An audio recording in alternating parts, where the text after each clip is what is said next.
ലാലേട്ടൻ്റെ വീക്കെൻഡ് എപ്പിസോഡിൻ്റെ പുതിയ പ്രൊമോ വന്നിട്ടുണ്ട്. ലാലേട്ടൻ ചോദിക്കുന്നുണ്ട്, അനീഷ് അതൊരു പ്രണയമാണോ? അപ്പോൾ അനീഷ് പറയുന്നുണ്ട് അങ്ങനെ തോന്നിയെന്ന് പറയുന്നുണ്ട്. അപ്പോൾ അക്ബർ പറയുന്നുണ്ട് ചിരിക്കാതെ കള്ളാന്നൊക്കെ പറഞ്ഞ് കമൻ്റൊക്കെ അടിക്കുന്നുണ്ട്.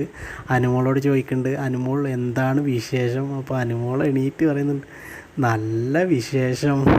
നല്ലൊരു അടിപൊളി വൈബുള്ളൊരു പ്രൊമോ ആണ് വന്നിട്ടുള്ളത്.